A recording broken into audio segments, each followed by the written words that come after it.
18:50.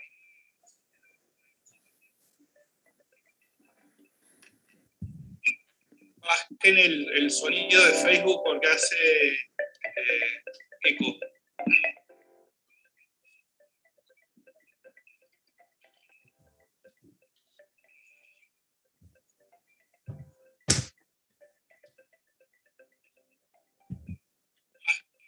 El sonido de Facebook porque hace el sonido porque hace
Bueno. Algo está acoplando, ¿eh?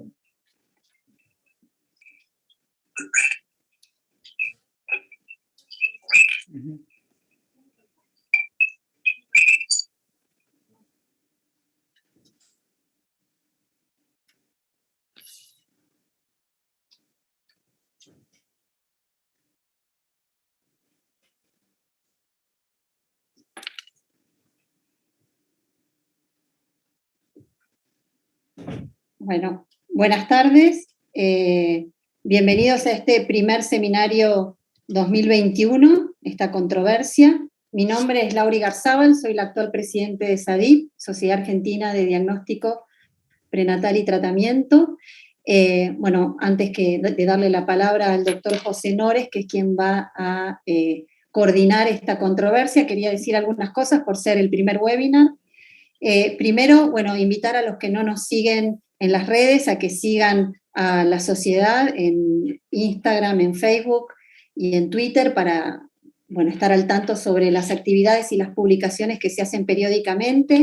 En segundo lugar, agradecer a la subcomisión de webinars de la Comisión Directiva de SADIP por la organización de estas actividades, a César Meller, a Juan Lungui, a Nora Bueno, a Matías Elena y Jorge Hammer, a Guadalupe Lobagnini, que está en todo, a Giselle Tousset, a Sabrina Delmirjian, y a Adolfo Echegaray, que tuvo una enorme paciencia en poner a punto la plataforma y que hoy se va a encargar de coordinar las preguntas de los participantes.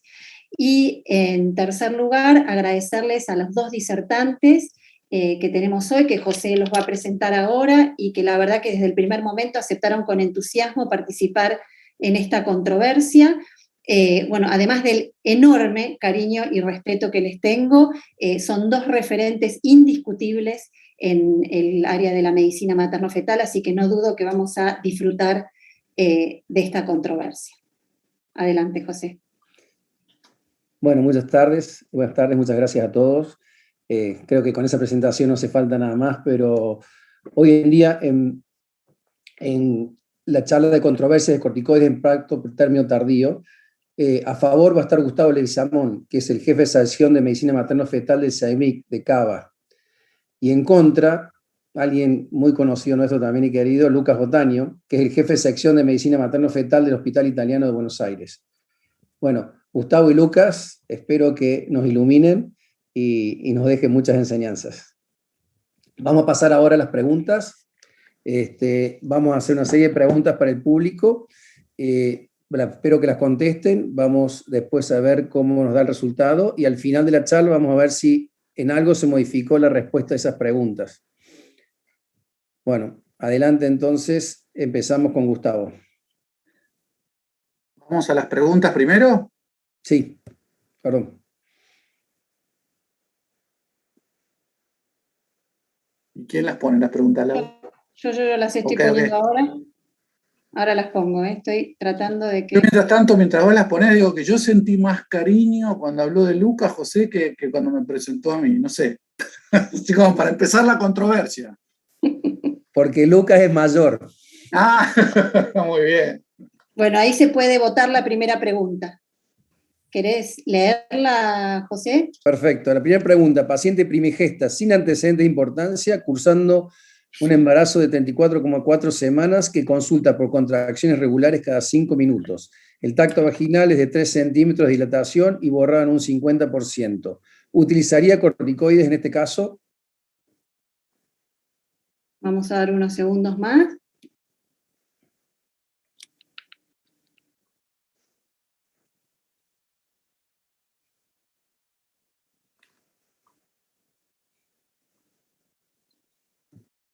Bueno, ahí finaliza la votación.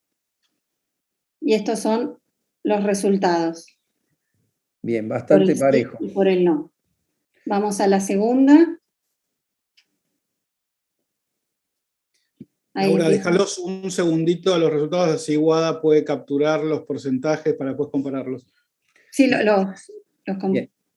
La segunda pregunta. Una paciente tercigesta con 2 cesáreas previas cursando un embarazo de 35,3 semanas tiene trastorno de adherencia placentaria y una sospecha de trastorno de adherencia placentaria en plan de finalización del embarazo en las próximas 72 horas. ¿Utilizaría corticoides en este caso?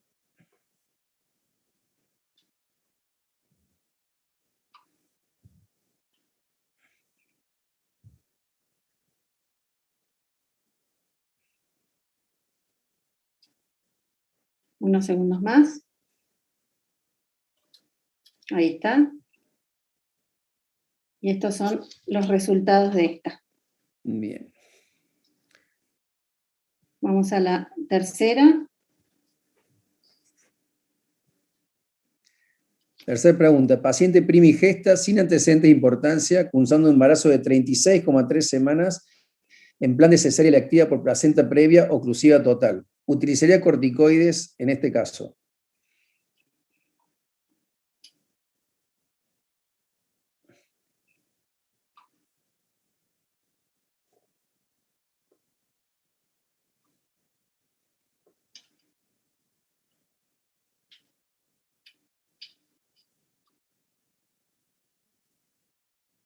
Bueno, finalizamos. Estos son los resultados de esta.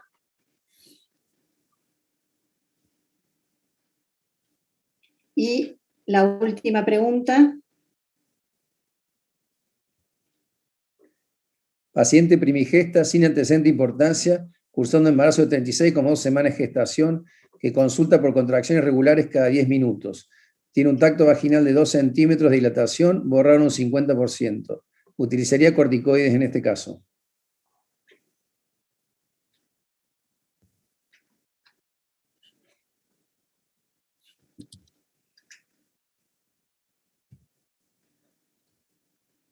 Listo. Y estos son los resultados de esta. Bien. Muy bien. Se van marcando tendencias entonces. Vamos a ver después de las charlas, a ver, Gustavo, si lográs convencernos de que revirtamos estas tendencias. Bueno, vamos a ver. A ver, voy a ver si primero si puedo compartir pantalla.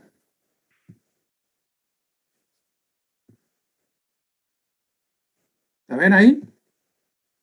Sí, perfecto. Bueno, genial. Empiezo entonces.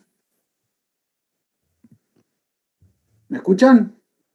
Sí, perfecto. Adelante. Bueno, entonces, esto es formal, pero es importante para mí. La verdad que quería agradecerles por esta invitación, por dos cosas. Primero, porque yo considero SADIT una sociedad realmente de excelencia y que creo que aporta muchísimas cosas para nuestro medio y nuestra comunidad. Así que para mí esta no es una invitación, es una invitación original. Así que muchas gracias. De Lucas voy a hablar al final. Quédate tranquilo, Lucas, que no encontré ninguna foto muy comprometedora. Bueno, un poco, para mí lo primero es que claramente este debate no es original a nosotros, ¿no? En el mundo este debate existe. De hecho, cuando uno mira las recomendaciones del Colegio Americano de Obstetricia y Ginecología y de la Sociedad de Medicina Materno-Fetal, abogan por la utilización con ciertos criterios, pero abogan en general con la utilización de corticoides en la prematurez tardía, mientras que los consensos europeos, si bien lo hacían hasta el 2016, a partir del 2019 retiraron esa recomendación. Por lo tanto, es un lindo debate, porque este debate está presente en el mundo. Ahora,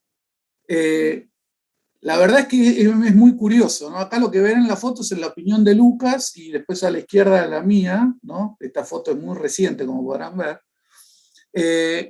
Básicamente lo interesante de esto, y yo creo que lo rico de la discusión, más allá de que a uno le tocó una postura y a otro le tocó otra, me parece que es cómo, mirando un mismo evento y la información sobre un mismo evento, inclusive la misma información, cómo uno puede fundamentar posiciones diferentes. Y me parece que esto es lo más rico, ¿no? La discusión y el intercambio. Aunque suele ser confuso, como en esta foto, que se ven 3 de un lado y 4 del otro, me parece que la clave está en el medio, ¿okay? En los procesos por los que sí. Entonces, la primera pregunta, antes de entrar de lleno en las preguntas, lo primero que yo me planteo es si esto es algo relevante, ¿no? O sea, todos los que estamos en este Zoom, vemos pacientes, y muchas veces la percepción de que un feto, sobre todo en los que podemos trabajar en ciertas neonatologías, 34 semanas, 36, 37 semanas, no pareciera ser algo realmente muy relevante a veces. Yo no digo que esto esté bien, para mí está mal, pero eso es una percepción bastante común. Entonces, para ver si esto es relevante o no, yo creo que hay que pensar dos cosas. Primero, ¿cuál es la proporción de los partos prematuros que abarcan este rango de edad gestacional? Y eso ya lo torna desde el volumen en algo muy importante, porque el 72% de los recién nacidos son entre las 34 y las 36 semanas y 6 días. Por lo tanto, cualquier complicación, si es que la tienen, en cuanto a volumen, va a ser muy significativa, ¿no? 7-1 más o menos, con respecto a los 28 a 31 semanas. Entonces después uno dice, bueno, está bien, pero ¿es más volumen de qué? Y esto está muy bien descrito en un trabajo que fue publicado en el 2010. Déjenme que los acompañe, porque parece mucho dato, pero es bastante sencillo si lo explico. Lo que se muestra son las 5 complicaciones más frecuentes: síndrome de estrés respiratorio, taquipnea transitoria, neumonía, necesidad de ventilación mecánica o indicación de surfactante. Y lo que se ve en la primer curva azul de la izquierda de cada grupo es lo que es a las 39 semanas, la que le sigue a las 38, que es más o menos lo mismo. Y a partir de las 37 semanas, en forma descendente hasta las 34, lo que se ve es los odds ratio, o sea, el riesgo ajustado de que ocurra cada una de esas complicaciones. Así, por ejemplo, el síndrome de estrés respiratorio es de 40, y la necesidad de surfactante es prácticamente 60.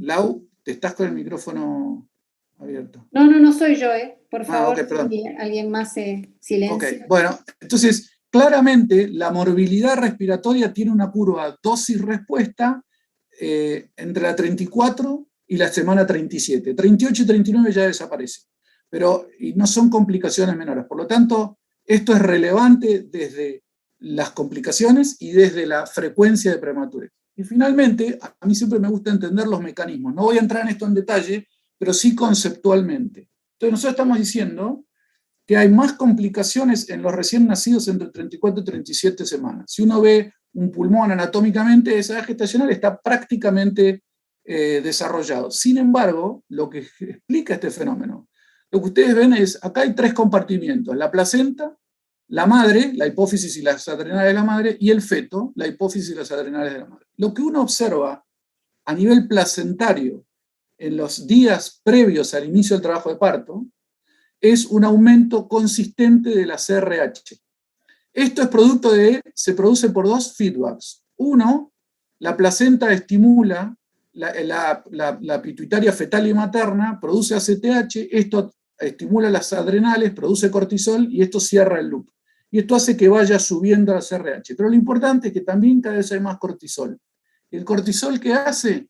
actúa directamente sobre el pulmón del feto y disminuye la producción de líquido. Acuérdense que el 20% del volumen del líquido amniótico viene del pulmón.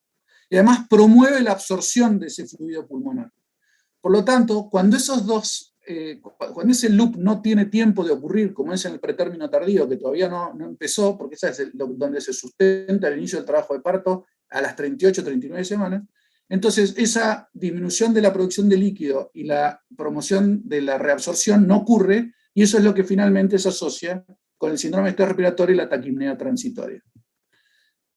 Por eso en las mujeres con parto sin cesárea eso es más frecuente todavía. Ahora vamos a los casos clínicos. Esto es para conceptualizar los casos clínicos. No sé, yo a veces en los congresos me meto el caso clínico, por ahí quiero responder y uno se confunde, me pierdo un poco. Entonces yo para conceptualizarlo, para mí, pues, son 4 pacientes, las 4 están entre 34 y 36 semanas y 3 días, y 2 son pacientes en trabajo de parto. Ninguna tiene un parto inminente, ninguna está con bolsa rota y un acorio. Todas van a tener su parto antes, porque las electivas así están planificadas y las otras parto. Hay 2 8 horas intraútero para que alcancen su cuánto tiempo van a estar en útero después de la, pero no pareciera ser, no es inminente. Y ninguna de las 4 pacientes tiene las contraindicaciones que son claras, que son que tenga diabetes o que haya recibido corticoides previamente para maduración pulmonar. Entonces la pregunta es, ¿corticoides sí o no? Y lo que a mí más me interesa, lo más rico me parece, es por qué una cosa o por qué la otra. Entonces yo lo que voy a hacer es tratar de caminar con ustedes en las preguntas que a mí se me ocurrieron, que pueden llegar a aportar. Lo primero es si los corticoides alguien demostró que sirven para algo en este rango de edad gestacional. Y esto, hay un trabajo muy bien diseñado en el 2016, que lo que hicieron fue mujeres que tenían bolsa rota pero que no estaban en trabajo de parto, que estaban en trabajo de parto, que tenían por lo menos 3 centímetros de dilatación o 75% del cuello borrado, o que tienen indicación médica para terminarlo entre 24 horas y 7 días. Básicamente nuestras 4 pacientes entran de esta definición. Se excluyeron algunas, no voy a, pero sí es importante el criterio de exclusión, que se excluyeron las que tenían un nacimiento que se pensaba que iba a ser dentro de las 12 horas. Y estos son 8 centímetros de dilatación en el trabajo de parto o más. Y esto lo traigo porque en este debate hay 2 pacientes que están en trabajo de parto, pero ninguna es un parto inminente. ¿Okay? O sea que las pacientes como estas fueron involucradas en este estudio. Ninguna tenía distrés fetal y no tenían bolsa rota con trabajo de parto que nuestras pacientes tampoco.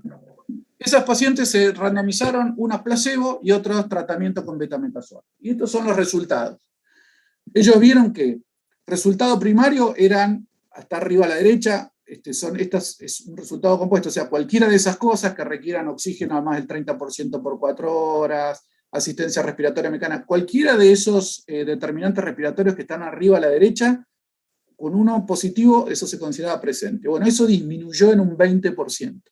Y cuando se fijaron un combo de cosas que implicaban complicaciones respiratorias severas, que es lo mismo, pero por más tiempo, básicamente, eso, los corticoides en este grupo disminuyeron la ocurrencia en un 33%. ¿Okay? Después hubo otros resultados que también mejoraron, que son estos 4 que están acá. ¿Sí? Taquipnea transitoria, displasia, surfactante, eso también mejoró. Y en cuanto a los efectos adversos que vieron, fueron que no hubo más coriomionitis, no hubo diferencia significativa ni en corio ni en sepsis. Sin embargo, hubo un aumento significativo de hipoglucemia neonatal. Probablemente Lucas hable de esto, así que en una próxima pregunta voy a abordar este tema porque yo creo que igual hay que darlos. ¿Okay? La conclusión de los autores fue que la administración de betametasona en mujeres con riesgo de parto prematuro tardío entre 34 y 36,5 semanas, al momento de iniciar el corticoide, disminuye significativamente la ocurrencia de complicaciones respiratorias neonatales. Y eso fue claramente probado. Yo le agrego a esta conclusión Además, esto se asoció a un incremento de la hipoglucemia neonatal, que creo que esto hay que tenerlo presente y justificar por qué a pesar de eso uno lo daría, ¿no? Entonces esa es la primera pregunta. ¿Sirven? Bueno, la respuesta es sí, según la literatura. Entonces alguien puede decir, no, mejor no, porque el parto es inminente, ¿no? No va a haber tiempo de que los corticoides tengan, porque está en trabajo de parto, tiene dilatación. Entonces, cuando uno mira eso, este trabajo no es en pretérmino tardío, pero es simplemente para mostrarles cómo en aquellas pacientes que estaban en trabajo, que no alcanzaron a recibir un ciclo completo de corticoides, que recibieron una y después el paciente nació. Esto, la mayoría de estas pacientes eran menores de 34 semanas, pero conceptualmente, fíjense, disminuyó la hemorragia intraventricular, la necesidad de vasopresores y la muerte neonatal, solamente con una dosis de las dos que debe requerir. Por lo tanto, si uno da una y eso no llega a dar las 48 horas con la segunda dosis, igual en poblaciones de menores de 34 mostró tener efecto.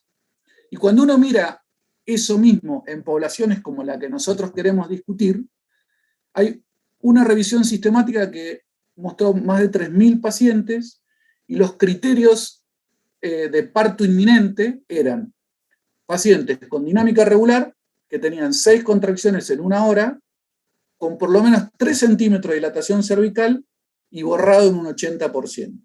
¿Ok? Y el resultado nuevamente fue menor taquipnea transitoria, menor distrés respiratorio severo, un 40% menos, y 40% menos de requerimiento de surfactante. Y nuevamente, un aumento de la hipoglucemia neonatal. Por lo tanto, parecen ser bastante consistentes. Y lo último, a mí siempre me divierte ver cuál es el mecanismo que uno puede ver que justifique este hallazgo. Esto es muy viejo, pero es un trabajo muy bueno, publicado en una revista muy buena. Básicamente, el de la izquierda lo que muestra es la concentración de betametasona, y en el otro eje, en el eje de la CI, y en el eje horizontal, muestra las horas después de que la madre recibió eso. Acá, en la primera dosis, y en la segunda flechita es la segunda dosis. Entonces lo que ven es que a la hora de que la madre recibe la dosis intramuscular, se encuentra en sangre de cordón positivo para betametasona. ¿Ok? Y esto sigue así hasta más o menos la hora 18, donde se evanece, y recién vuelve a aparecer en cordón fetal a la hora de la segunda dosis. Entonces, a la hora de que la madre lo reciba, betametasona es dosable en el cordón. Y al panel de la derecha lo que ven es alguna forma de efecto biológico, que fue la única que pude encontrar, y es, vieron cómo se suprimía la producción del feto de cortisol una vez que les llegaba la betametasona. Y fíjense que nuevamente, a la hora, que es acá, en este punto, este sería el control, la cantidad de cortisol que tenían los que no recibieron betametasona, los cordones, los chicos que recibieron betametasona intraútero, dramáticamente a partir de la hora disminuyen la producción de cortisol. Por lo tanto, a partir de la hora, y claramente sigue hasta la hora 10-12, cuando la madre recibe el cortisol, el feto se le dosa la betametasona y tiene efecto biológico en la síntesis endógena de cortisol. Por lo tanto, el trabajo de parto no sería algo que impida el efecto. Otro punto que uno podría cuestionar es, no, mejor no, porque en realidad los que se benefician son poquitos, porque a las 34, 35 ya les va bien. Cuando uno mira el número necesario a tratar de este trial, o sea, cuántas madres uno tiene que tratar para cambiar un resultado compuesto del primario, son 35. Y el fetal, cuando uno dice complicaciones, el otro resultado que le dije, el resultado de complicaciones respiratorias severas, es 25. Si esto es mucho o poco, es muy personal, pero si yo se los comparo con los números necesarios a tratar de otras cosas que hemos aceptado como estándar de cuidado, se ven muy bien. Fíjense, 25 y 35 contra. Para prevenir eclampsia hay que tratar a 109, para prevenir con sulfato de magnesio una parálisis cerebral 60, para prevenir una paciente con preeclampsia, depende la prevalencia de la preeclampsia en esa población, pero entre 42 y 23 pacientes hay que tratar, y para beneficiar a una mujer con diabetes gestacional, 34. Todo esto es estándar de cuidado, y con respecto a esto, el NNT, el número que tenemos que tratar para lograr un beneficio, La verdad que se ve muy bien. ¿Okay? Ya voy terminando, ¿eh? Pero la otra cuestión puede ser, bueno, pero esto tiene efectos adversos. Y en realidad esto me parece muy importante porque me parece que para los europeos que cambiaron la recomendación es a base de esto. Así que déjenme desmenuzar un poquitito el tema de los efectos adversos, que básicamente es la hipoglucemia, ¿no? Uno puede mirar los efectos adversos a corto plazo y a largo plazo. ¿Okay? Cuando uno mira los efectos adversos que tenemos hoy a largo plazo, están puestos en azul: seguimiento 12 años, de 84 chicos, sin complicaciones, 31 años, de casi 200 individuos, sin complicaciones, ni déficit de atención, ni memoria, ni morbilidad psiquiátrica, ni cambio en la calidad de vida. Y el último trabajo lo mismo. Ahora, no es que haya una sospecha de que esto a largo plazo puede tener efecto colateral. Lo que hay es calidad de trabajos que todos no muestran mayor incremento en la morbilidad, pero no son de la mejor calidad posible desde el punto de vista metodológico. Es más la limitación de la información que haya información que genere preocupación. Distinto es en los pacientes que reciben múltiples ciclos de corticoides, pero esa es otra población, no es de lo que estamos hablando. Entonces, repasando ahora el impacto de la hipoglucemia. A corto plazo, o sea, los estudios que tenemos prospectivos de buen diseño, consistentemente, como les mostré, los 3 que hay muestran que es un hecho: la betametasona, dada para maduración pulmonar tardía, produce hipoglucemia neonatal con respecto al placebo. Ese es un punto. El otro punto es que en estos trabajos esto se midió como una variable categórica. O sea, sí hipoglucemia, no hipoglucemia. Nada más que ese es el dato que aparece en los trabajos. Y también, por otro lado, si uno pone en PubMed hipoglucemia neonatal, ve que claramente se asocia con morbilidad a largo plazo, cosas graves como parálisis cerebral o alteraciones del desarrollo. Ahora, para mí la clave de esto está en que en esta misma literatura que dice que la hipoglucemia puede producir efectos a largo plazo, identifica eso es así dependiendo qué tiempo está el feto en hipoglucemia, cuál es la severidad de la hipoglucemia y cuántos eventos de hipoglucemia tuvo. O sea, no es lo mismo decir tuvo hipoglucemia que tuvo determinada cantidad de tiempo de hipoglucemia, y eso es un patrón, lo vemos en muchas complicaciones intraúteras. Cuando miramos eso, es muy interesante ver este trabajo, que todavía creo que no está publicado este trabajo, o sea, está el abstract, pero no hay acceso al texto completo. Yo justo de casualidad conocí a uno de los investigadores del trabajo del New England y me facilitó estos datos. Lo que están en el abstract igual que está publicado, pero lo que se mueve acá se profundizó un poquitito más y dijo, ok, cuando yo hago un corte y digo por arriba de 40 o por abajo de 40, ¿hay hipoglucemia o no? Pero ¿qué pasa cuando yo veo las variables que realmente se pueden asociar a morbilidad a largo plazo? Y esto es una continuación del trabajo del New England que se hizo. Es un segundo trabajo, es un análisis específicamente sobre hipoglucemia. Y lo que vieron los autores es que en las primeras 24 horas, prácticamente no hubo diferencia significativa entre hipoglucemia en los que recibieron betametasona y los que recibieron placebo. La cantidad que tuvieron hipoglucemia lo suficientemente importante como para recibir tratamiento fue igual en los dos grupos. Y en los dos grupos resolvió igual en las primeras 24 horas de tratamiento. ¿Okay? No hubo diferencia. Y la persistencia de la hipoglucemia por más de 3 días también fue igual, que son todos marcadores de que sí podrían darle gravedad. ¿Cuánto es el tiempo en que tardó en resolverse? Esto fue lo único que dio significativo, pero fue al revés. Se resolvió más rápido en las que eran hipoglucemia secundaria betametasona. Por lo tanto, si bien es cierto que tienen más hipoglucemia, cuando uno desmenuza ese resultado en tiempo, severidad, lo que no puse acá, que es el valor más bajo, tampoco fue diferente. No ve diferencias. La única diferencia es que los que tuvieron hipoglucemia con betametasona resolvieron más rápido. Y esto es una hiperespeculación la que voy a hacer ahora. Estos son datos. Si yo agrego algo a esto, digo, ¿será que la hipoglucemia, que parece realmente menor, transitoria, ¿es algo negativo o es algo adaptativo? Porque también hay mecanismos por los cuales la hipoglucemia en ciertas circunstancias puede proteger a las neuronas. Entonces esa es la pregunta. Gustavo, perdón, 20 minutos. Listo, ya termino. Bueno, y lo otro, porque no es costo efectivo, me dicen. Bueno, la disminución del gasto en aquellos pacientes que recibieron betametasona fue del 15% versus los que recibieron placebo. Así que también desde ese punto de vista, las recomendaciones de la medicina materno-fetal, que lo dije al principio, que están a favor. Y para ir terminando, volvemos a la primera diapositiva. De los 4 pacientes, entonces, ¿por qué sí? Porque todas están en una edad gestacional en las que se benefician del tratamiento desde el punto de vista respiratorio, porque todas van a nacer antes de las 37 semanas, porque ninguna tiene un trabajo de parto inminente y con esa dilatación se ha demostrado claramente que los pacientes se benefician con recibir los corticoides y porque ninguna tiene contraindicaciones. Y esto es un homenaje a Lucas Otaño, que fue mi coordinador de residentes y a quien considero mi mentor.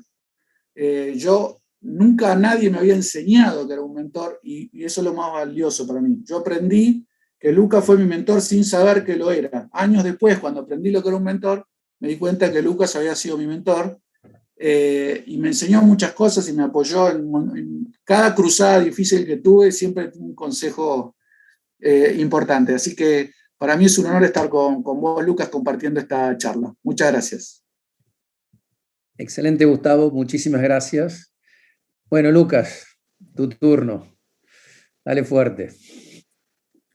Bueno, espérate que comparto pantalla yo ahora. Compartir. ¿Se ve la pantalla? Sí. Se ve perfecto. Ok, bueno, fantástico. O sea, que fui en Mendoza, por lo que vi, y en esa época me tenía el pelo, ¿vieron cómo tenía de morocho? Bueno, yo nada, felicito a Sadip por esta oportunidad que me da de compartir una mesa con la más allá de las cosas de confianza, con 2 de las personas que yo creo que están mejor formadas en medicina materno-fetal en el país, que son José Nores y Gustavo. Los 2 hicieron sus fellows en Estados Unidos en centros de excelencia y conociendo gente afuera, conozco muy bien el pedigree de ambos y han sido triunfadores en ambientes muy difíciles y desde ya, por supuesto, triunfadores en nuestro medio. Así que un placer estar compartiendo esto. Y la otra cosa es que el hecho de compartir con Ley, que siempre, digamos, me ha tenido la generosidad de tildarme de su mentor, un tipo exitoso, y decir que yo soy uno de sus mentores. Y es cierto que uno siempre mira para arriba a hablar de sus mentores o quienes lo inspiraron y todo. Y yo qué sé, yo no tendría ninguna duda, los tengo identificados, quiénes son mis mentores arriba o la gente con la cual yo me seguí o tuvo más influencia, que sería Enrique Gadow acá y Jolie Simpson afuera, donde hice el fellow. Pero también me sirvió preparar esto, reflexionar a propósito de Legui, de en realidad lo que sería una mentora al revés, la cantidad de jóvenes con los cuales uno comparte, que son los que en el día a día verdaderamente permiten que nosotros podamos avanzar, intercambiar ideas. Así que yo también es un momento para reconocer no solo a Legui, sino a tantos de los jóvenes que nos permiten trabajar en la forma en que lo hacemos. Y fíjense, a los del italiano ya los conocen, pero acá en esta foto, que nos reunimos hace poco, hay algunos que siguen trabajando obviamente en CEMIC, ahí lo ven a Legui, y ven gente, les aclaro que hay varias gente exitosa, pero solamente para referirnos a los que tenemos ahí tenemos 2 presidentes, tenemos a Horacio, tenemos a Laura, y esto es lo que yo digo, y bueno, y esto de Legui, que son quienes nos mantienen y probablemente tengan más influencia estos jóvenes talentosos, y bueno, por supuesto, acá no apareció en la foto, no sé por qué, pero falta Florencia Petracchi, los jóvenes talentosos que nos mantienen en realidad activos y por ahí tratando de postergar el Alzheimer. Pero bueno, cuando referentemente a Legui, y si nos vamos a referir a Legui, no estamos hablando de un personaje cualquiera, un personaje que publica, así que bienvenido Legui, ojalá te arrimes a esta sociedad, porque esta sociedad hay mucha gente que realmente está publicando, y si miren acá, este es el paper más nuevo que hay cuando uno tipea Leguizamón, es un paper básico, y realmente tener un clínico de ese nivel y además haciendo investigación básica, me parece que es un lujo para la medicina materno-fetal nuestra. Y para los que no están al tanto, esto salió creo que el mes pasado, es el editor o coeditor con personajes muy importantes, fíjense, Albert Rees, George McCone, son superestrellas en el firmamento de la medicina materno-fetal, y Legui es uno de los editores, y no sé cuántos en nuestro medio pueden haber tenido esta posibilidad, pero eso habla del nivel en el que se encuentra, en el que se mueve, como lo ven, y realmente sería buenísimo si se acerca a nuestra sociedad. Y además tuvo la generosidad de invitarnos a varios de nosotros a participar en el libro. Bueno, vamos a la controversia. La controversia a mí me invitaron, yo creo que me invitaron en julio, fines de julio. Y cuando empiezo a buscar la bibliografía veo que en agosto 4 sale la guía de la Sociedad de Medicina Materno-Fetal de Estados Unidos. ¿Y qué dice? La primera recomendación de la guía: recomendamos ofrecer un curso único de corticoides a pacientes en esta etapa de parto prematuro tardío. Y yo dije, acá me hicieron una emboscada. Ya sabían que salía la guía, y yo puse en contra, dije sí, y bueno, ya ahí estaba, dije, ya está, ya ganó Legui, estamos para atrás. Pero bueno, el fin del año pasado, Coco Bay nos invitó a escuchar a Alan Job. Alan Job es un personaje muy importante en la neonatología y una de las personas que más ha investigado en corticoides, y realmente uno escucha a Alan Job de lo que dice, es casi como si uno lo evangelizara. Yo terminé esta conferencia y pedí la grabación y se la hice escuchar a todo el servicio, porque realmente dijo cosas muy importantes. Entre ellas, dice una cosa que yo no sabía, dice, nosotros estamos usando las mismas dosis que usó Liggins en 1970. El año pasado, el año que viene se cumplen 50 años. Y él está convencido, yo puse probablemente, él está convencido que son excesivas esas dosis. Nunca se hizo un buen estudio de dosis.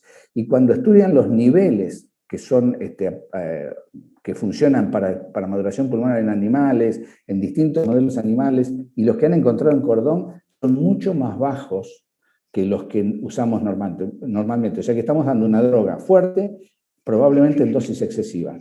La otra es la mayoría de estos embarazos de más de 34 semanas que son expuestos no se benefician. Después hay un porcentaje importante de fetos que no van a responder y que no responden. ¿Por qué no responden? Y después la otra es, ¿por qué usamos beta? Que son dos componentes, uno de largo plazo, que manejamos impregnada a la madre y al recién nacido por varios días más, en vez de Dexa, que es más estable, más barata. Bueno, un montón de cosas, otras que ha mostrado. Fíjense acá, este es un trabajo donde son para chicos que nacieron a término, pero que en algún momento del embarazo recibieron corticoides prenatales por algún motivo. Y sí, fíjense, tienen mayores tasas de problemas relacionados con el neurodesarrollo. Esto son las columnas rojas versus las verdes, que son los no expuestos. Es cierto, acá lo primero que uno dice, bueno, pero por algo le dieron el corticoide, este efecto puede haber tenido algo.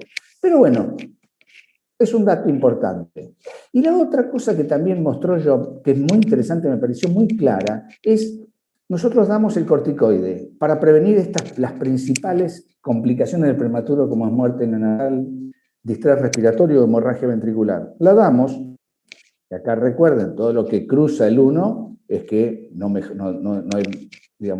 es significativo, no tiene ni beneficio ni ni nada. Y fíjense, muerte neonatal, si lo doy, tiene beneficio dentro de las primeras 48 horas. Ya después va perdiendo y de los días no tiene.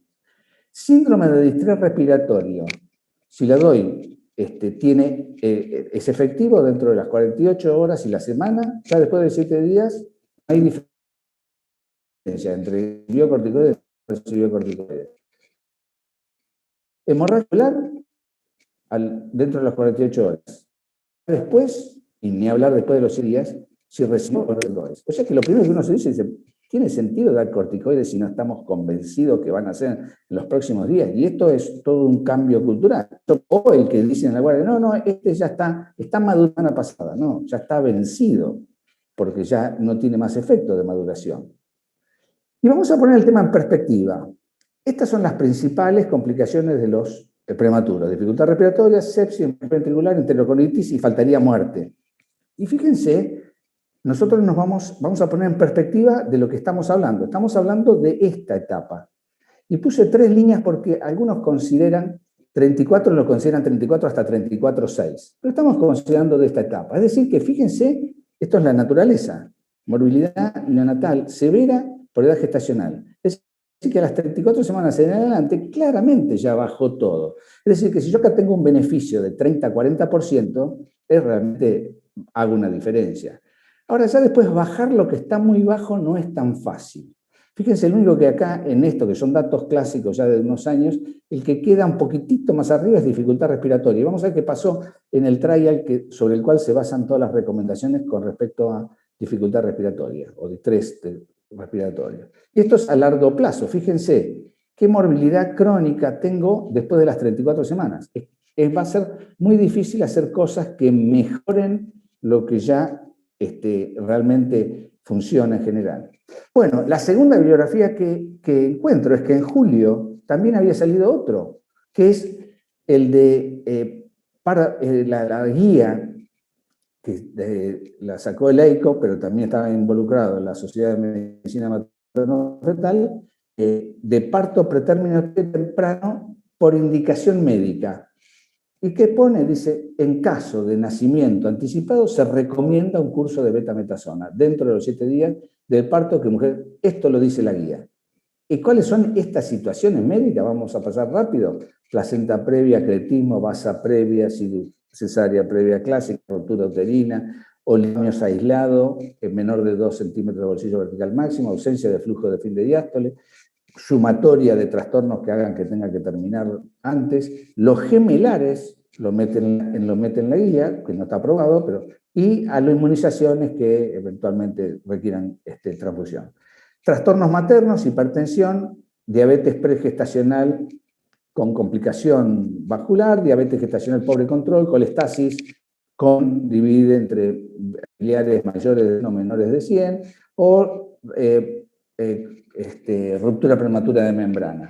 Entonces, en todas estas, teóricamente, dice la guía, tenemos que dar corticoides. Bien, yo la sensación que tengo es que como venimos de la época que dábamos corticoides todas las semanas, en la época, estoy hablando de los 80, cualquiera que pensábamos que había un riesgo le dábamos, y a los 7 días, si no había parido, le volvíamos a dar, y así hasta que descubrimos que disminuía el perímetro cefálico. O sea que deben tener los corticoides, deben pegar de alguna manera bien en el centro del sistema nervioso.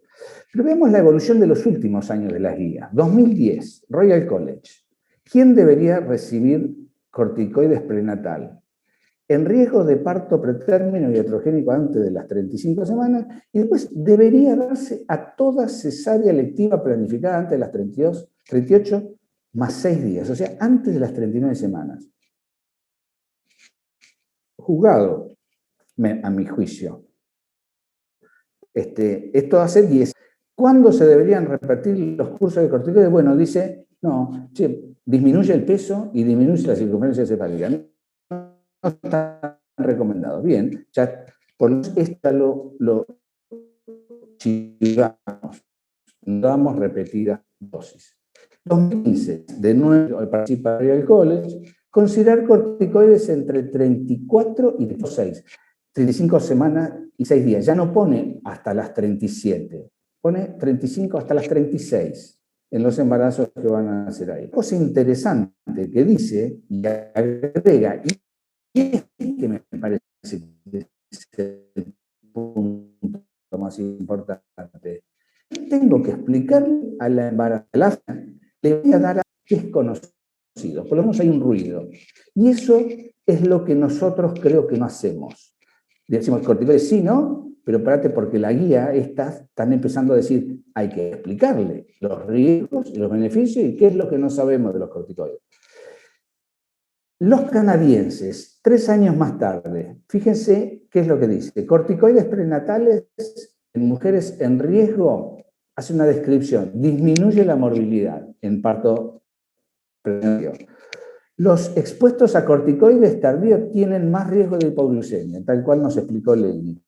El riesgo-beneficio, ojo, los canadienses usan la misma literatura que leyó Legui, la que leí yo, la que leyeron los que hicieron las otras guías.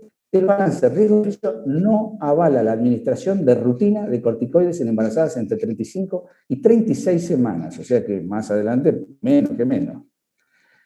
No debería administrarse de rutina en embarazadas entre 36 y 30 riesgo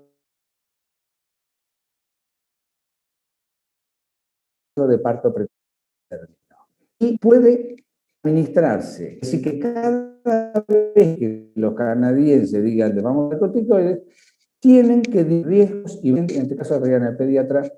Pero una cosa importante es el asesoramiento a los pacientes. No es el indico y dale, y yo decido que el paciente reciba corticoides. 2019, Royal College ya dice considerar, no dice ofrecer, ni dice hay que darle. Que, recuerda que en el 2010 decía hay que darle, va a hacer una cesárea a las 38:30, hay que darle corticoides. Bueno, dice considerar 34 y 36.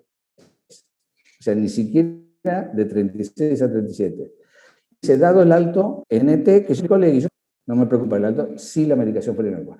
Y los efectos colaterales potenciales debieran ser dados. Ahora bien, 2019, los europeos. Y ya un grupo, yo siempre respeto mucho a los neonatólogos y siempre me da la impresión de que son más, por ahí un poco más cuidadosos que nosotros.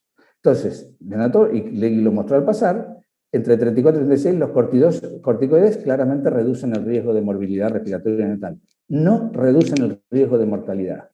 Aumenta el riesgo de hipoglucemia, ya nos lo dijo. El seguimiento a largo plazo es mayormente todos los datos, pero todavía es incierto. Y dado los potenciales efectos laterales a largo plazo, los corticoides no se recomiendan actualmente en trabajo de parto espontáneo. Es decir, que es todo una cosa. Y la otra dice, agrega, dice, en vez de darle también corticoides, ¿no será evaluar madurez pulmonar fetal? ¿No será mejor que darle los corticoides? Y por ahí enfocar un poco más a quién hay que darle. Entonces, vuelvo a esto que yo pensé y dije cuando me invitan y a la semana me descubro que había salido la guía. Fíjense lo que dice. En realidad dice, hay que darle todos los que tengan criterios del ALPS Trial. ¿Cuáles son los criterios del ALPS Trial? Esto que ya había mostrado Legui. O sea, si no tiene criterio del ALPS Trial, no hay que darle. Así que hay que leer, tenemos que leer bien los criterios. La otra cosa dice, considerar otras pacientes que no tienen criterios del ALPS Trial. Supongo que está hablando de gemelares, eso. Bueno, no sé con qué dato, es que sí. Recomendamos no usar corticoides en bajo riesgo, recomendamos usar, y la que dice es, y volvemos a lo mismo, que no es solo darlo o no darlo. Recomendamos un asesoramiento exhaustivo sobre los potenciales riesgos y beneficios de la administración de corticoides prenatal y aclarar que los efectos largos, es decir, si yo tengo que defender la indicación, dijo, no, yo le doy porque la guía dice que hay que darle. Sí, la guía dice que hay que darle, pero dice que hay que sentarse a hablar con los pacientes y explicarle que hay cosas que no sabemos. Hay controversias y hay cosas que pueden tener que ver con el largo plazo y pueden tener que ver con el desarrollo neurológico del largo plazo. Entonces, vamos a ver, este es el trabajo que se basa en la guía que nos mostró Legui, que dice que baja la morbilidad respiratoria severa. Vamos a mirarlo desde otro punto de vista. Es un número importante, 2.800 embarazos, y compara a 1.400 que le dieron metasona con 1.400 que le dieron placebo. Volvemos a mirar, bueno, va a ser muy efectivo para bajar lo que ya está bajo. Y fíjense qué es lo que pasó. Y es cierto que baja 33%. Entonces, pero yo digo, bueno, che, yo le explico, ahora me siento a hablar con el paciente. Mira, te voy a dar, ¿y qué pasa si no le doy? ¿Se complica? Enseguida va a tener morbilidad. Pues yo digo, baja la morbilidad respiratoria, pero si no le damos va a tener. No, bueno, si no le damos 88% no va a tener movilidad respiratoria severa. O sea que no pasa nada. O sea, es casi 90%. Sí, 9 de cada 10 no van a tener problemas. Y si le damos, y también más o menos, 92%. Es más o menos 9 de cada 10. 1 de cada 10 más o menos va a tener. Entonces, de ahí sale que me baja el 33%. Si no, voy a tener 12 con 8. Es decir, no es tan diferente. No es tan diferente clínicamente. Claramente es una diferencia estadística muy importante. Entonces, ¿por qué le estamos dando a todos para bajar 3 puntos de esto? Y es más, le damos a muchos más, porque en realidad le damos a varios que nacen después de las 37 semanas. Esta es una población seleccionada que nació antes de las 37. Nosotros le damos a más. O sea que probablemente los estemos exponiendo a muchos más. Ahora, bueno, pero espérate, porque me baja mucho todas las complicaciones de prematurez. Bueno, fíjate, sí. Bueno, sí, si tuviéramos 30 semanas baja bastante, o 28. Pero acá no encontramos diferencia. El síndrome de distrés respiratorio es igual. La tasa de enterocolitis necrotizante en los dos grupos es igual. Hemorragia intraventricular, que es la cosa que nos preocupa del prematuro, grado 3, 4, es igual. No hubo más muertos. En realidad hubo 2 muertos en el grupo corticoides y ningún muerto en el grupo placebo. Pero creo que básicamente no hubo diferencias en muerte neonatal. Y tampoco hubo diferencias en admisión a la unidad de cuidados intensivos.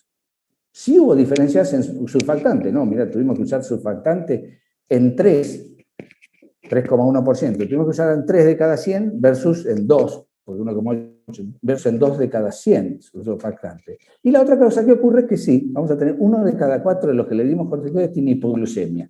Que aquí, como me dijo Olegui, es uno de las cosas asociadas con retardo mental y con parálisis cerebral a largo plazo, o trastorno de neurodesarrollo a largo plazo, el tema de hipoglucemia. Y es cierto, pareciera que es una hipoglucemia demasiado transitoria, pero es todo especulación. Hay dudas. Hipoglucemia, la asociación con restricción de desarrollo, con retardo de neurodesarrollo es un hecho conocido. Así que esto se produce. Probablemente no tenga, pero todo esto se lo tendríamos que explicar a los pacientes. Entonces, la otra cosa que ocurre es, ¿por qué le damos a todos y no empezamos a hacer lo que hacíamos antes, que era tomarse una punción y ver madurez pulmonar fetal? Que no lo están considerando las guías en general. Y encima ahora hay ya bastante literatura, esto con resonancia para ver madurez, estimar el grado de madurez fetal. Hay ahora unos chinos que sacan, fíjense, las curvas ROC, sacan unos test que son parecidas bastante eficientes. Hay uno que se publicó ya hace un par de años, que es un producto que acaba de desarrollar el Clinic de Barcelona, y hicieron un multicéntrico que está firmado por, fíjense acá, John Hyatt, Ian Deprez, Roberto Romero, bueno, Gratacos es parte del grupo, y esto se hace evaluación por ecografía. Lo que hacen es, se toma una muestra de los pulmones y eso después se procesan las imágenes y ellos reportan cómo funciona en relación a los otros. Pero claramente funciona, es comparable y es no invasivo, o sea que esto potencialmente es factible. Y es esto, antigua punción, en vez de exponer a todos, elegir, enfocar a quiénes vamos o quiénes se merecerían eventualmente correr ese riesgo para tratar de disminuir esa movilidad respiratoria. Entonces, último slide, algunas reflexiones. Yo creo que por lo menos ya hoy tenemos que, cuando ya los europeos dijeron, no más después de 34 semanas. Bueno, por ahí nos ponemos en el medio. Por lo menos habría que racionalizar y discutir la administración. Pensémosla, no automatizarla. Segundo, creo que es importantísimo asesorar a los pacientes, porque las guías nos avalan en que podría ser útil siempre y cuando lo discutamos con pacientes. Hay que leerlas bien, esas guías. No dice que hay que darle, que nosotros tomamos la decisión absoluta. Es una decisión a considerar luego de un asesoramiento exhaustivo a los pacientes. ¿Esto requeriría un proceso de consentimiento? Yo creo que si hacemos un proceso de consentimiento, por lo menos escribir en la historia, se explica y decidimos en conjunto con el paciente de recibir corticoides a las 35 o 36 semanas. No tendremos que volver de nuevo a intentar hacer evaluación de maduración pulmonar fetal con mayor asiduidad y, por supuesto, tenemos que abandonar el corticoide. Esta está madura, no, esta la maduro porque es un gemelar, no, esta la maduro porque tiene un cuello de 22 milímetros. No, si yo no estoy casi convencido de que van a ser en la próxima semana, me parece que la información hoy es contundente, que por lo menos ahí me tengo que abstener. Es decir, que le tengo que dar un giro de racionalización a la indicación de corticoide post 34 semanas y no al voleo como solemos hacer, no, voy a hacer una cesárea, son 36 semanas, le doy corticoide. Y bueno, por último, nuevamente agradecer y primero que todo felicitar a Sadip por este evento, este tema, todo barrio, y poder compartir con Legui esta controversia. Y bueno, muchísimas gracias. Bueno, Lucas, muchísimas gracias. Gustavo, Lucas dice que el NNT es muy bajo como para hacer algo, que había que racionalizar. ¿Qué pensás? Tu respuesta. Mirá, coincido en la mayoría de las cosas que dijo Lucas. Obviamente cada uno tiñe esto del lado que tiene que defender. Sí. Mira, a mí yo mostré los NNT y los comparé con otras intervenciones, ¿no? Y la verdad es que si uno se fija en los números de ese estudio y del otro metaanálisis, el NNT es más que aceptable, es mejor que para la mayoría de las intervenciones que tomamos como estándar de cuidado.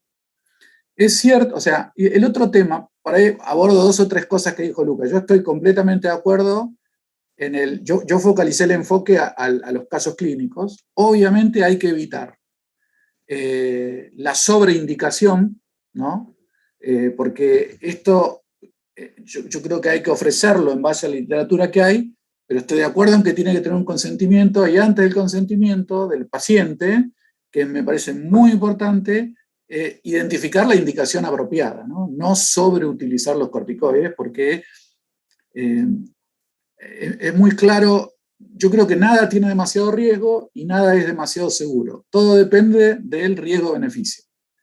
Yo siempre recuerdo que vi una paciente con una falla hepática fulminante porque había tomado alfa-metildopa porque su tensión arterial estaba alrededor de 140-90 de hipertensión crónica. Bueno, aunque sea uno en 100.000, ese riesgo era excesivo porque no tenía indicación. Entonces, es muy importante todo esto, hay que mirarlo en el contexto de la indicación. O sea, que esto tenga cierta utilidad según la literatura en esta edad gestacional en un determinado grupo de pacientes es muy bueno, pero puede ser una herramienta negativa si uno lo usa de manera inadecuada con indicaciones inadecuadas. El otro punto es que, para hacer hincapié sobre eso nuevamente, es que obviamente los efectos colaterales son una preocupación, pero no porque algo sugiere que puedan tener un impacto a largo plazo. Cuando uno habla de un solo curso completo, es que falta información, pero no es que todo lo que hay muestra, la evidencia es que un solo curso a largo plazo es seguro. No hay sospecha de que tenga un efecto colateral neurocognitivo de ningún otro aspecto. Pero sí es cierto que alguna vez tendremos estudios de mejor diseño, ¿no? Y después lo último, con lo que dijo Lucas, que la diferencia entre algo estadísticamente significativo y clínicamente significativo, me parece que es un buen punto. 8 versus 12%, podemos discutir si es mucho o poco, pero esto es en las mejores neonatologías del mundo también, ¿no? Me parece que la capacidad de atender a un neonato con con una síndrome de estrés respiratorio leve o una taquipnea transitoria. No sé, yo por muchos años trabajé en instituciones en donde lo que se podía ofrecer del otro lado de la placenta era limitado, no por recurso humano, por recurso tecnológico, ¿no? Y nuestro país es grande, Buenos Aires es grande, el país es grande, entonces me parece que hay que tener en cuenta que está bien, podemos discutir si entre 8 y 12% eso es mucho o poco desde el punto de vista clínico, pero me parece que los resultados finales dependen también del cuidado de la neonatología, y estas neonatologías son naves espaciales, digamos, donde se hizo este estudio. Me parece que eso hay que considerarlo también. Más que nada eso. Lucas. Evaluación de maduración, Legui. Eso obviamente no pasaban por ahí las preguntas, por eso, 100% de acuerdo, Lucas. De hecho, nosotros era lo que en CEMIC es lo que hacíamos hasta que el único laboratorio que hacía fosfatidilglicerol en líquido amniótico cerró, porque el dueño del laboratorio dejó de... se jubiló, básicamente. Entonces no lo pudimos hacer más porque no tenemos dónde hacerlo. Pero sobre todo en los pacientes que no tenían placenta anterior, es un procedimiento invasivo, pero la verdad que una amniocentesis en alguien que tiene una placenta posterior o lateral no es un procedimiento complejo. Cuando yo era residente se hacía sin ecografía inclusive, y digamos, es un procedimiento muy seguro. Para mí ese es el abordaje ideal. Y hay trabajos de eso, que muestran que corticoides es una forma de achicar el denominador, ¿no? Darle corticoides a aquellos que tienen documentado que están inmaduros. Yo estoy 100% de acuerdo con eso, sí. Nosotros era nuestro estándar de cuidado. Así que sí, con placenta anterior, transplacentario se puede hacer, pero me parece que ahí ya hace falta un poquito más de técnica. Para los dos, algunos dicen que 34, 35 semanas habría más tendencia a hacerlo y 36, 37 menos tendencia a hacerlo. ¿Usarían edad gestacional como punto de corte? Sí, me parece que no es lo mismo de 34 a 35 que de 35 a 37. Además, yo no discrimina el estudio sobre el que se basan las guías, no discrimina dónde tuvo la mayor morbilidad, pero se estima que la tuvo en la primera parte, de 34.0 a 34.6. En ese sentido, el Clinic tiene claro, el Clinic tiene, ahora ellos como, además porque lo produjeron ellos, tienen metido el tema de la valoración si es de alto riesgo o bajo riesgo de distrés respiratorio por análisis de imagen de pulmón fetal. Entonces, lo que metieron es eso, y no le dan nunca de entrada 35-36, porque dice prácticamente no hay grandes problemas. La otra cosa que yo quería decir, así cierro lo del reboot con Legui. El tema de que no hay problemas es una literatura que, como y vos lo dijiste, Legui, está bastante mal, son estudios malos los estudios de largo plazo. Hasta uno de ellos, que es uno de los mejores, que es el ASTEC, que es el que le dieron a todas las antes de cesárea, qué sé yo, de término, y lo estudiaron muy a largo plazo y no vieron ningún trastorno del desarrollo importante. Pero cuando hurgaron bien los números, dice que los del grupo corticoides tenían el doble de chance de estar en el cuartilo inferior de rendimiento escolar. Vos imaginate si eso es cierto y se lo decís a un paciente, no, está todo bien, y no por ahí es poquitito, va a tener las notas un poquito más bajas. No, para que vos le vas a dar una medicación que puede tener las notas más bajas eventualmente. Entonces, yo creía, si no ya estaría cerrada la controversia del efecto a largo plazo. Entonces, por eso te decía, para mí el NNT no es malo, comparado con progesterona para prevenir parto prematuro, comparado con todos esos, está bueno el número, si la medicación fuera 100% inocua. En ese caso, ahora, si pasan los años y yo sigo sin cerrar el tema del efecto a largo plazo, me preocupa. Y por último, yo estoy de acuerdo con el tema guarda con el nivel de las neonatologías, pero también guarda que si yo le mando 1 de cada 4 chicos o 1 de cada 3 con hipoglucemias, que no sé qué es la capacidad de ver y de detectar y de tratar en neonatologías un poco más básicas, y de hecho, digamos, le estar generando un problema más que después le requiere una atención inmediata al recién nacido. Así que tampoco sé si la neo no es muy buena o tiene mucho déficit, tampoco me quedaría tranquilo de mandárselo. 1 de cada 3 se lo mando con hipoglucemia. Sí, con eso un tema es que en realidad los datos los que yo mostré, los datos en el análisis posterior, lo que ellos mostraron es que la hipoglucemia fue la menor complejidad posible para el tratamiento. De hecho, eso se ve reflejado en que no requirieron más días de internación que los pacientes que recibieron placebo, ¿no? Eso es un punto. Y después que inclusive fue más sencillo manejarlos a los que recibieron betametasona que a los que no. Digamos, no sé cómo interpretar eso, pero no pareciera un problema inmediato importante, ¿no? Eso nomás, porque si no vamos a entrar en otro tema que ¿Qué piensan los otros panelistas? Adolfo, Jorge, César, Sabrina.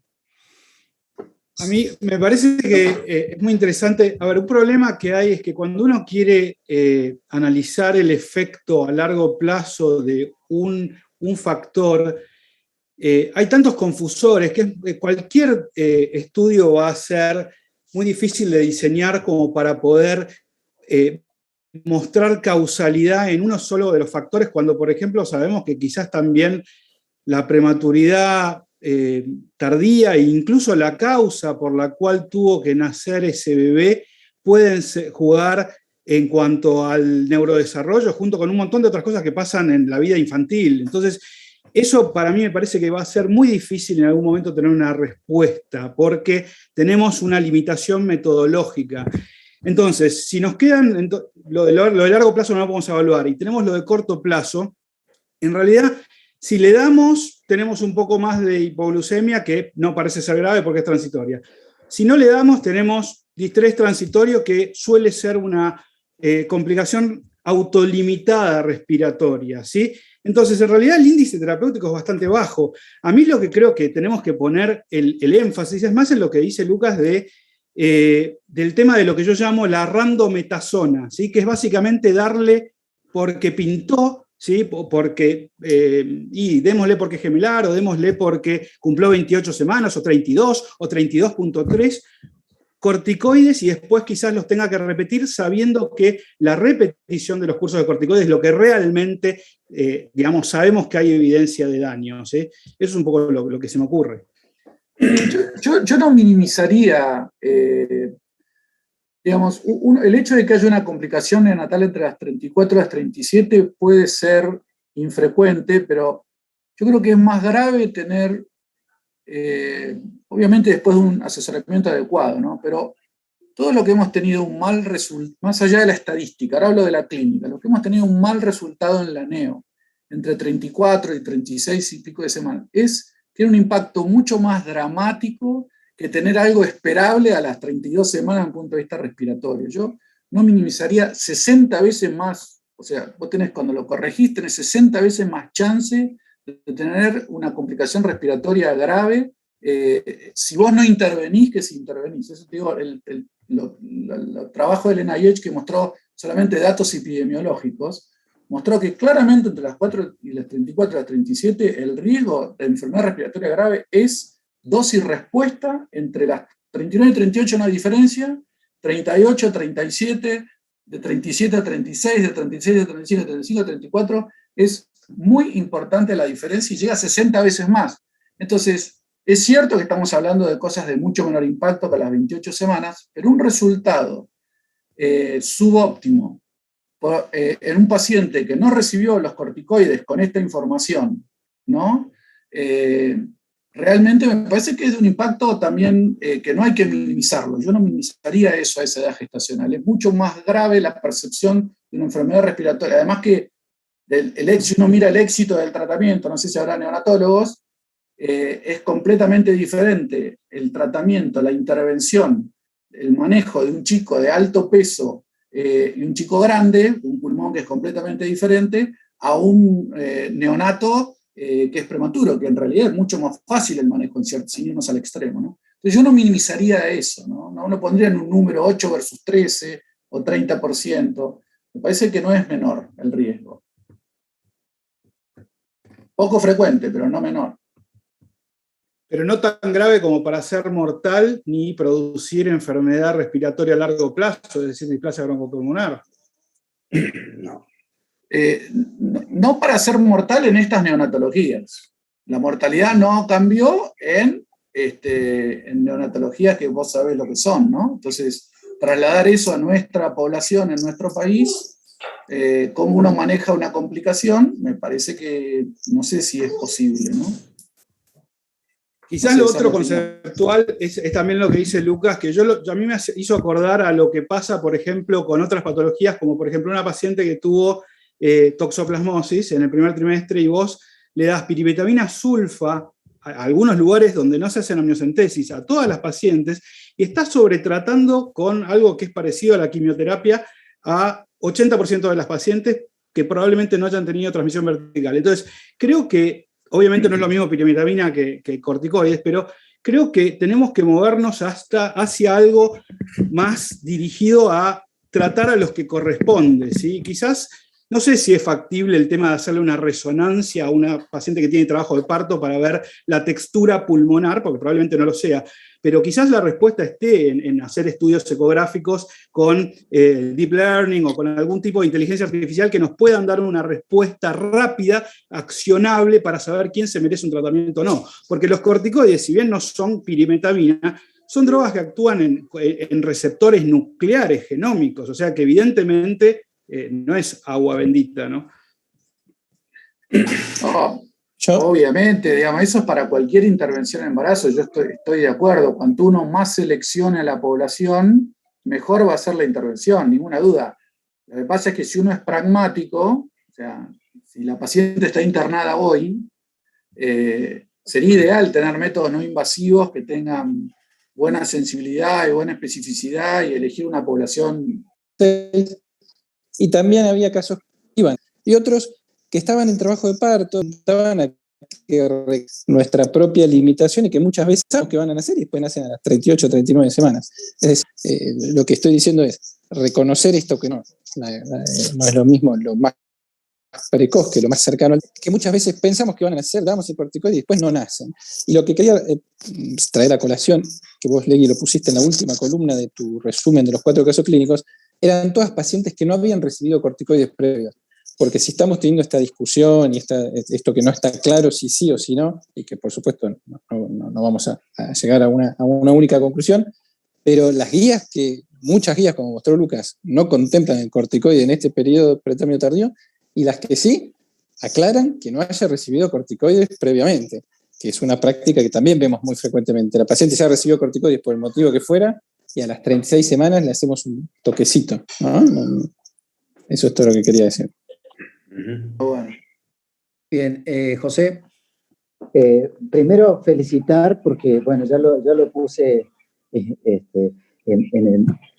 el chat, pero el nivel de las discusiones, lo felicito. Gustavo y Lucas, excelente la manera de presentar.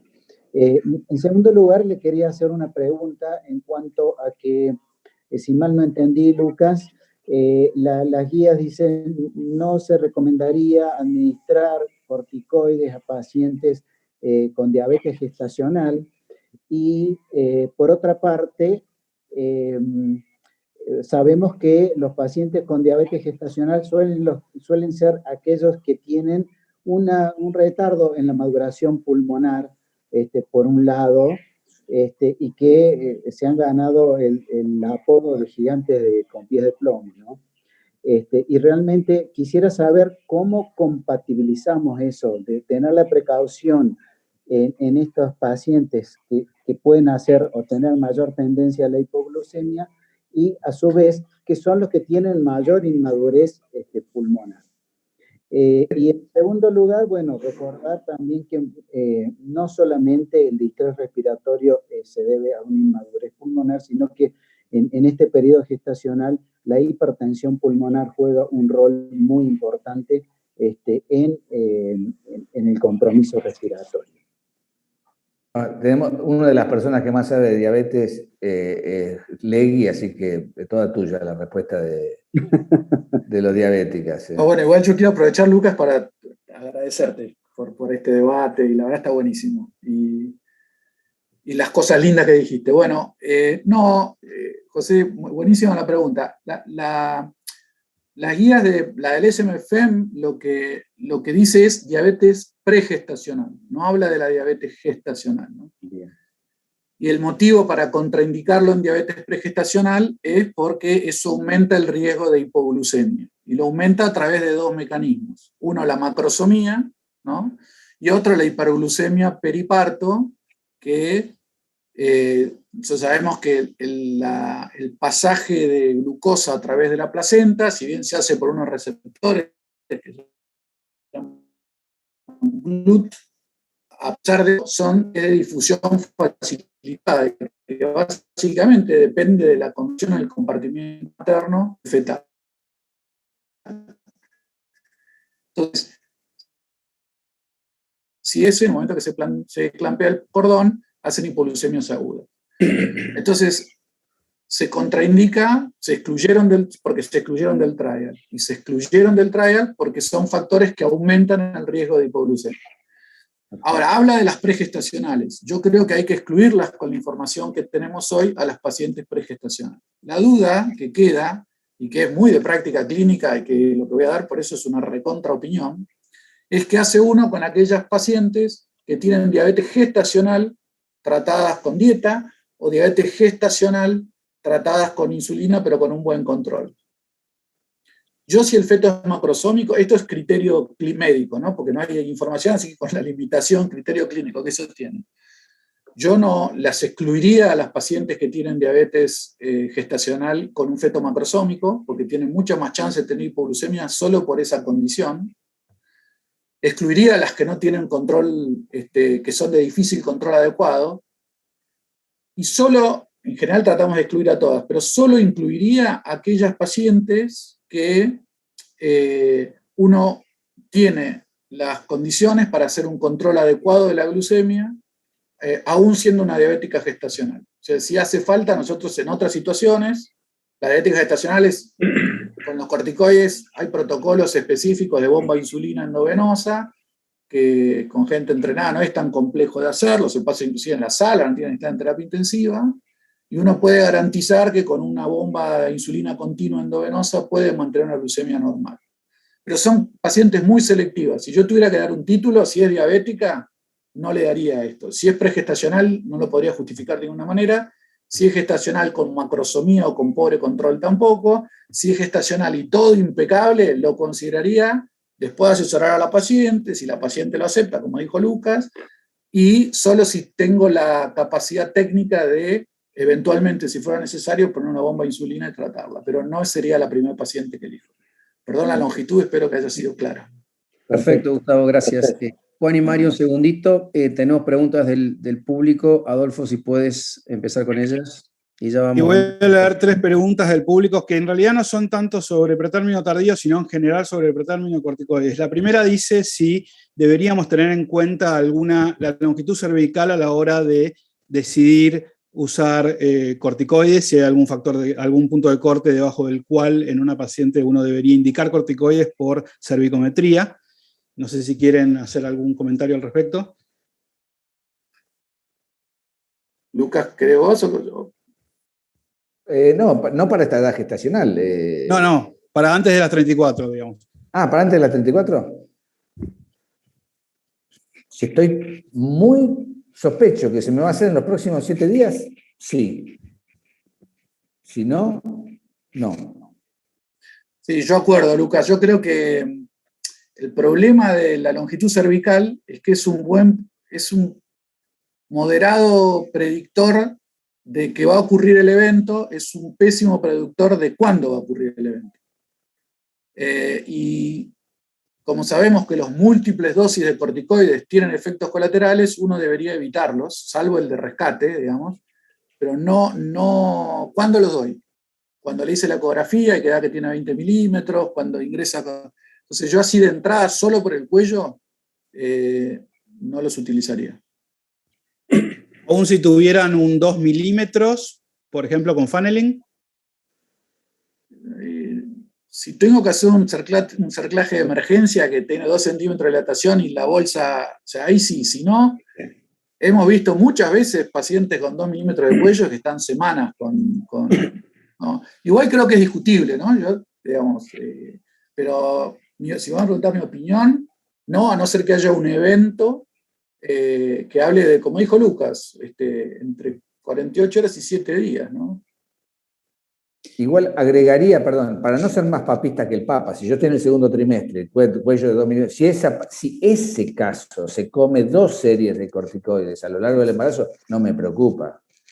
A mí, me parece que el punto de controversia es el chico sano, pretérmino tardío, especialmente 35 en adelante, si se merece una medicación todavía potente, como es el corticoide, doble, porque le damos esa combinación de uno de corto plazo, otro de largo plazo, ¿no? Si merece una combinación potente de esa medicación o no, del sano de más 35. Bien, segunda pregunta es, en cuanto específicamente a la cesárea electiva antes de las 38 semanas, si deberíamos usar corticoides para prevenir la taquipnea transitoria.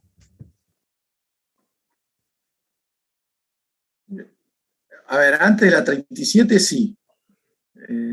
Después es otra discusión. Los datos son más livianos todavía. Sí. Pero sí es una electiva porque tiene, no sé, colestasis y hay tiempo, y no es un feto que tiene algún deterioro de la vitalidad. Entonces, yo creo que sí, por lo que repasamos, por los datos que mostré, ¿no? Mi lectura de esos datos es que sí, es justificado. 38 semanas ya la morbilidad es otra, es diferente. A ver, yo no, y si fuera mi nieto menos que menos, pero lo que haría es, me parece que como solución, porque de nuevo, no vamos a resolver, yo tampoco no creo que los neonatólogos de Europa coman vidrio y lo sacaron del medio. Debe haber cosas, depende cómo uno lo mire, a favor o en contra. Yo lo que haría es, me parece que esto, sobre todo el electivo, porque ahí preguntó Mario Sebastián y en una de esas dijo, ¿cómo haces un proceso de consentimiento informado si la tenés en trabajo de parto? Estamos de acuerdo, esa parte es más difícil. Pero si yo tengo una cosa electiva, porque tengo la colestasis, porque tengo la placenta previa, porque tengo, a mí me parece que debiéramos incorporar al neonatólogo a eso y hacer qué nos parece que puede tener y definir con la neonatología, que son los que van a recibir el SIDO. Eso con solo haríamos una cosa, o con el solo que escribamos ya, se explican riesgos, beneficios de los corticoides y se decide corticoides, ya eso solo, no un consentimiento, eso me parece que nos daría una segunda chance de pensar lo que estamos haciendo. Perdón, está Mario ahí. Bien, una pregunta más que hace Hernán Jensen es sobre beta o DEXA.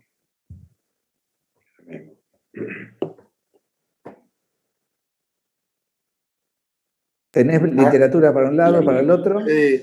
Incierto. Es lo mismo, es incierto.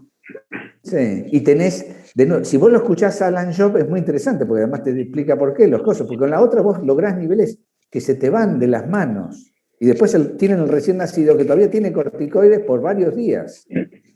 Entonces, dice que la DEXA teóricamente vos la manejarías más acotada, más, es más fácil, es mucho más barata, es decir, parecería, pero nada, qué sé yo, nosotros usamos beta como todos. Sí, nosotros también, y la verdad es que es muy discutible y hay pocos estudios recientes de farmacocinética. Inclusive, lo que más se piensa que lo que más impacta sobre el resultado prenatal es la dosis total, no es la administración de 2 dosis. Entonces, inclusive cuando uno ve lo que pasa en el cuadrito ese que yo mostré, hay un gap en donde no hay corticoides funcionales en la sangre fetal al final de la primera dosis y antes de la segunda. Así que yo diría que las dos son razonables y no tenemos suficiente información para elegir una u otra. En algún momento, también basado a razonamientos médicos, para evitar los picos, a veces en ciertas pacientes que se beneficiarían de picos de corticoides muy altos, uno prefiere dar Dexa, como en ciertos grupos de diabéticas, pero es todo opinable, ¿no?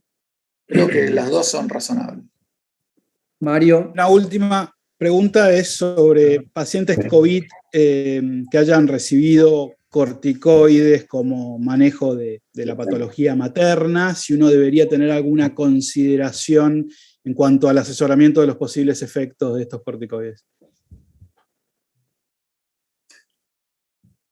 ¿Voy yo? Ya está.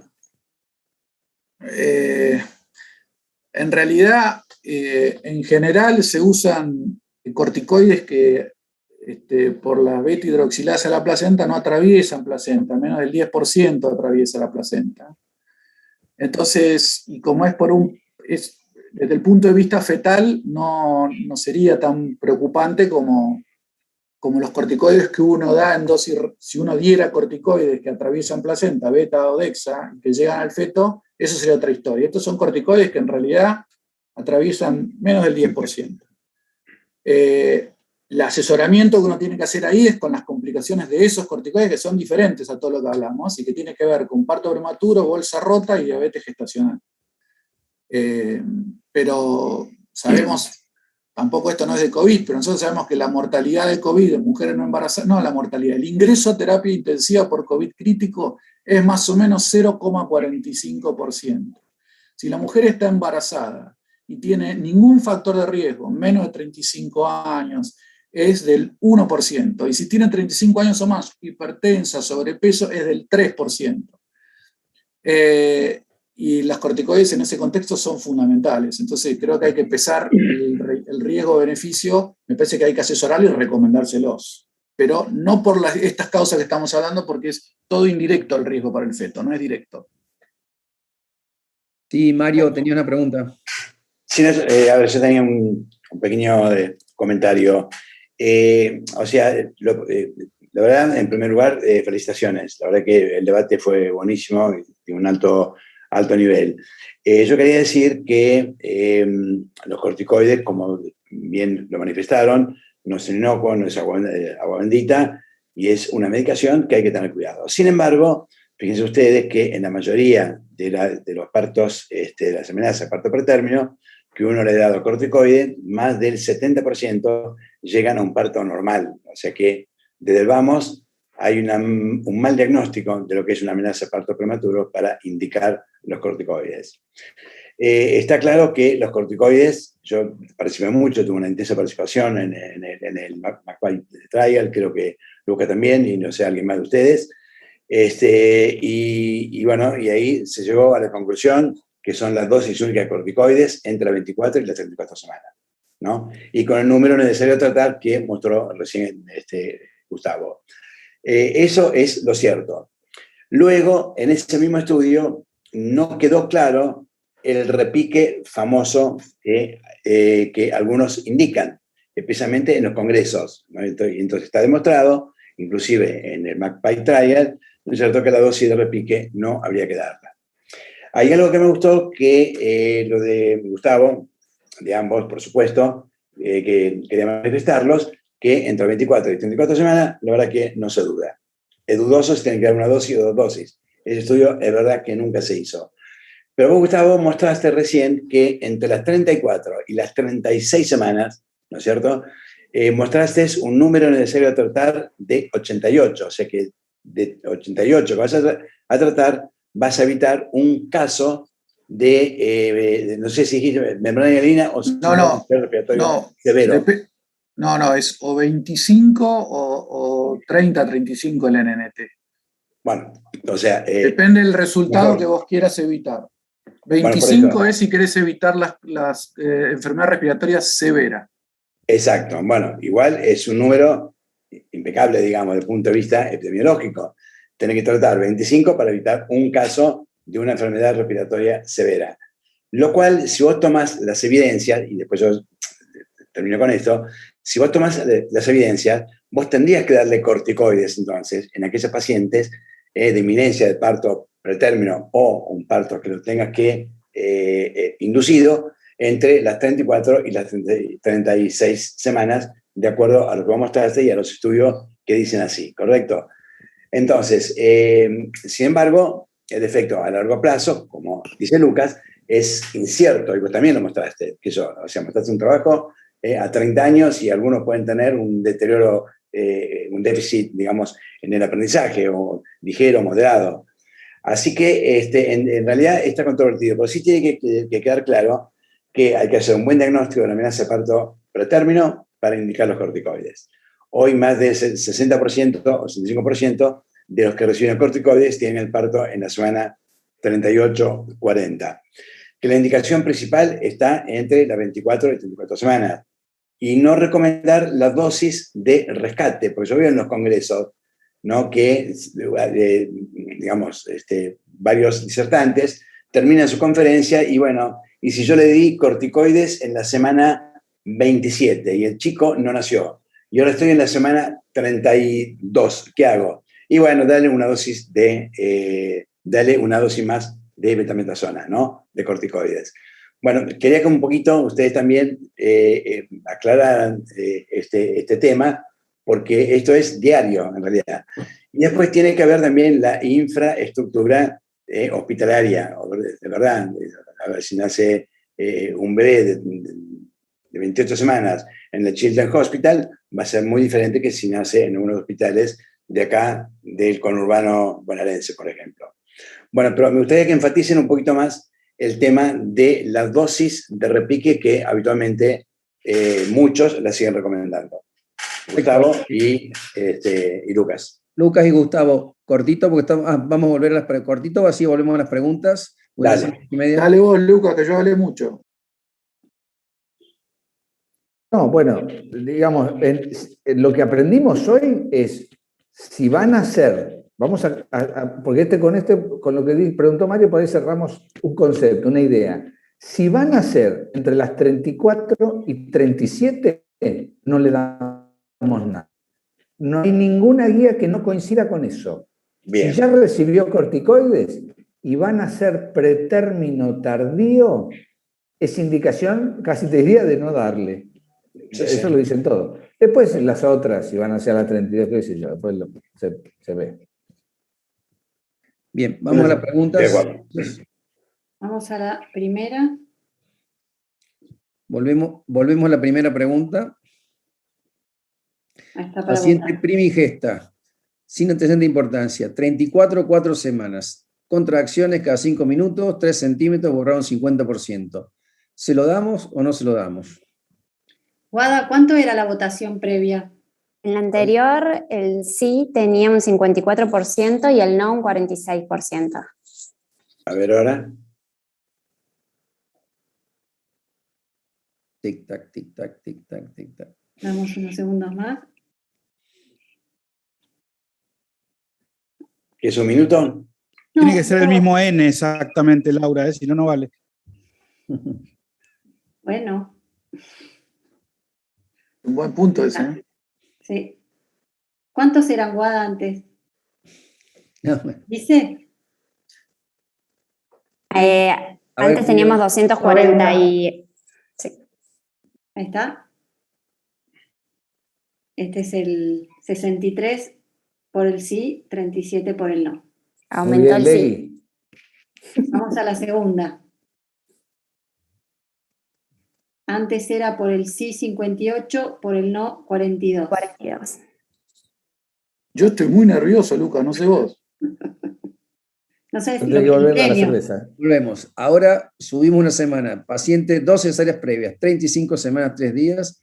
Trastorno de adherencia placentaria. Vamos a finalizar el embarazo en las próximas 72 horas. ¿Utilizamos o no utilizamos las 35 semanas y días? Chan, chan, chan, chan.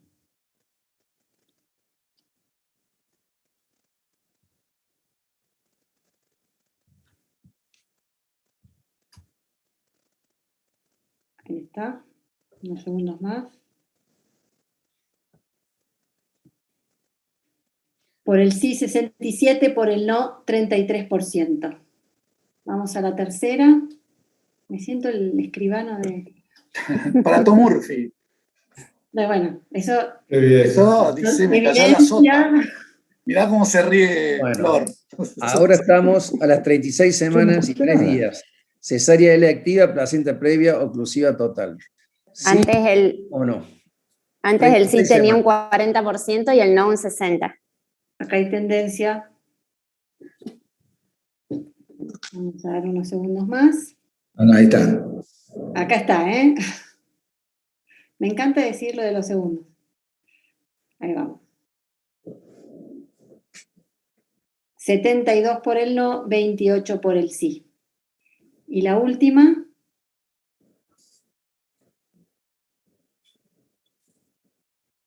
Ahí O sea que está. crece la tendencia. Bueno, ahora de nuevo, 36 semanas de gestación, contracciones regulares cada 10 minutos, 2 centímetros, borramos 50%, primigesta sin antecedente de importancia. ¿Sí o no? Antes el sí tenía un 10% y el no un 90%.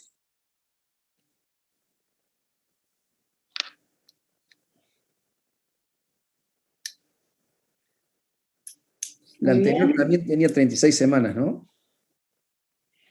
Ahora te digo porque... Sí, la anterior tenía 36,3 y esta tiene 36,2. Y esta para finalizar, 88% por el no, 12% por el sí.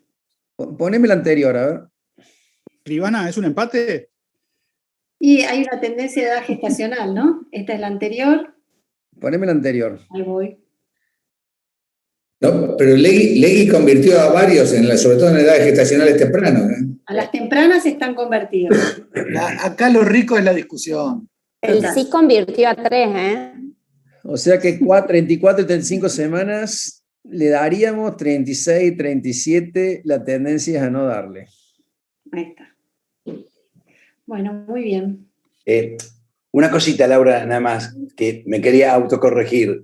Yo creo que nombré el McPie Trial, no, es el Max Trial, el de corticoides. Como estaba preparando una charla sobre preeclampsia y demás, así que no. Cuando yo me referí, era al Max Trial de Canadá. No, eso. Bueno, para... Gustavo, Lucas, excelente los dos. La verdad que muchísimas gracias, ha sido muy, muy interesante y productivo. Y la dejo a Laura cerrar entonces. Yo para terminar quiero invitarlos, esperen que comparto, agarré el otro, acá, ay me sale bueno no importa, lo digo, al próximo webinar de controversias que va a ser en noviembre, el 9 de noviembre, que va a ser sobre los marcadores ecográficos del primer trimestre que no sean translucencia nucal, o sea, si los utilizamos sistemáticamente o no, ductus venoso, tricúspide y hueso nasal, si sí o si no, que a pesar de que parece que es un tema que por ahí no es de los más nuevos, pero entre instituciones de Buenos